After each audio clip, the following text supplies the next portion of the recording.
अब मैं बंदा, अब मुझे देखकर आप लोगों का एहसास हो रहा होगा कि मैं भी एक सैनिक के रूप में आप लोगों के सामने दिख रहा हूँ, सैनिक या राजा के रूप में आप लोगों को मैं दिख रहा हूँ। जो सिगड़ा बंजारा है, जब बंजारा समाज अपना गाय चारा करता था तो बैल के जो सींग है ऐसा उसके कानों में घुस जाते थे और उसके अलग अलग रूप होते थे सींगों का। तो वो सींग के काम करने के लिए बंजारा समाज के साथ वो भी निवास करता था। वो भी बंजारा समाज के एक हिस्सा है।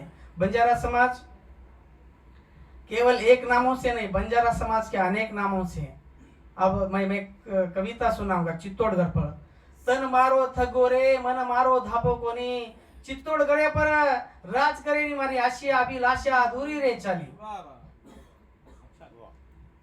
तो बंजारा लोहा बंजारा कहते हैं कि महाराज ये मारो वचन से तमाती, महाराज ये वचन तक हमारा तमाती, जते लगस चित्तौड़गढ़ पर हम राज को नहीं करिया, होते लगस जमी पर सोया, घरे माई को नहीं रिया, गावड़ी पड़ते थी हम बलद गाड़ी थी हम, सारी देशवर भ्रमण करता नहीं, लोहेरो धंधो करिया करता नहीं। वो बंजारा समाज वाले इस प्रकार से आने के, मैं इसका अर्थ आप लोगों को बताऊंगा। जब महाराणा प्रताप उस अवस्था में पहुंच गए थे जब चित्तौड़गढ़ उसके हाथ से चला गया था, जब राजा जी कहते हैं कि तन मेरा थक गया मन भी मेरा थक गया, लेकिन चित्तौड़गढ़ पर जो मेरी राज करने की आशा अभिलाषा है वो अधूरी रह गई।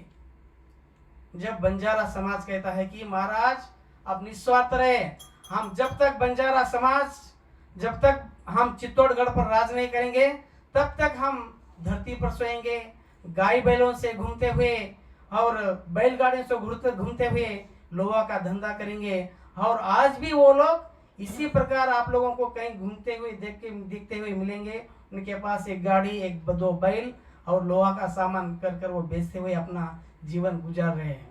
लेकिन देश को आज़ादी मिलने के बाद जवाहरलाल नेहरू जी ने कहा कि भाई चित्तौड़गढ़ अब आप लोगों का हो गया, लेकिन वे लोग अभी तक उस बात को स्वीकार नहीं किया। इसलिए वो ये जो जुबान को वो अभी भी बरकरार रखते हुए देश पूरा भ्रमण कर रहे हैं। धन्यवाद, इस मौका के काबिल बनाया। धन्यवाद।